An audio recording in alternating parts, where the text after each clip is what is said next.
আসসালামু আলাইকুম, স্বাগতম। আজকের ভিডিওতে সঙ্গে আছি আমি আশিকুর রহমান। প্রিয় দর্শক, আপনারা যারা রিটার্ন সাবমিট করবেন, বেসরকারি চাকরিজীবী আছেন, এনজিও কর্মকর্তা রয়েছেন বা কর্মচারী রয়েছেন, শুধু আপনার স্যালারি অ্যাকাউন্ট রয়েছে এবং আপনি সেখান থেকে আর্ন করেন 25 বছর। So, এই ভিডিওর মাধ্যমে কিন্তু আপনি নিজের মোবাইল দিয়ে আপনি রিটার্ন জমা দিতে পারবেন। তবে এটা করার জন্য আপনাকে যে কাজটা করতে হবে, আপনি যে প্রতিষ্ঠানে চাকরি করেন সেখান থেকে একটা স্টেটমেন্ট নিয়ে নিতে হবে। স্টেটমেন্টের মধ্যে আপনার স্যালারি কত ছিল, বেসিক কত ছিল, আপনার ট্রাভেল বিল কত ছিল, হোম পারপাসে কতটুকু দিয়েছে, এবং আপনার বিভিন্ন ক্ষেত্রে আপনি যে এই সাপোর্টটা পেয়েছেন, যে পরিমাণ টাকা পেয়েছেন, সে তার জন্য একটি স্টেটমেন্ট আপনার প্রয়োজন হবে। সো এই স্টেটমেন্টটা নিয়ে নেবেন এবং আপনাকে যে কাজটা করতে হবে, সরাসরি চলে যেতে হবে ক্রোম ব্রাউজারে চলে আসার পরে ই রিটার্নকে সার্চ দিবেন। ই রিটার্নকে সার্চ দেওয়ার পরে দেখবেন যে এমন একটা ওয়েবসাইট পেয়ে যাবেন। ওকে, এখান থেকে প্রথমটা চাপবেন।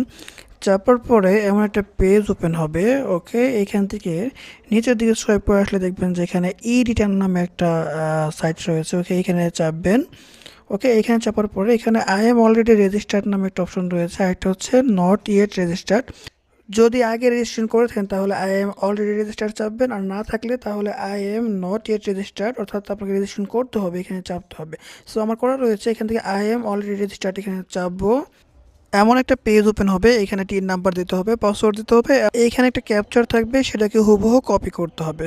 সবগুলো দেওয়া হয়ে গেলে সাইন ইনে চাপবেন। ওকে, এমন একটা পেজ ওপেন হবে, সাইডে দেখবেন 3 লাইন রয়েছে। এই 3 লাইনে চাপার পরে দেখবেন যে এখানে সাবমিশন নামে একটা অপশন রয়েছে, এখানে চাপবেন। রেগুলার ই রিটার্ন নামে অপশন রয়েছে, এখানে চাপার পরে এমন একটা পেজ ওপেন হবে। এইখানে অ্যাসেসমেন্ট ইনফরমেশন যা আছে তাই থাকবে। এখানে অ্যাসেসমেন্ট ইয়ার রয়েছে, এখানে 25-26 রয়েছে। ওকে, এটা থাকবে। তারপর এখানে ফর্ম ডেটগুলো থাকবে। ওকে, এরপরে এখান থেকে রেসিডেন্ট স্ট্যাটাস, এখানে রেসিডেন্ট থাকবে। ওকে, এরপরে টেক্সট এক্সাম্পেড ইনকাম, সম্পূর্ণ করমুক্ত আয় আছে কিনা, এখানে নো দিলাম, সিলেক্ট করে দেবেন। এরপরে নিচের দিকে আছে হেডস অফ ইনকাম। ওকে, এখান থেকে আপনি ইয়েস দেওয়ার পরে ইনকাম ফ্রম এমপ্লয়মেন্ট রয়েছে। ওকে, এখানে দেবেন। আপনার যদি আর কোনো জায়গা থেকে ইনকাম থাকে তাহলে সেখান থেকে দিবেন। এখানে যেহেতু আমার কোনো ইনকাম নেই, সো আমি শুধু ইনকাম ফ্রম এমপ্লয়ি সিলেক্ট করে দিচ্ছি। এরপরে কন্টিনিউতে চাপবো। ওকে, কন্টিনিউ চাপার পরে এমন একটা পেজ ওপেন হবে। এখন আপনার location of main source of income. Okay, এখান থেকে আপনি কোথায় থাকেন সেটাকে আপনাকে অবশ্যই দিতে হবে। যদি আপনি কোনো সিটিতে থাকেন তাহলে সেটা দিতে হবে।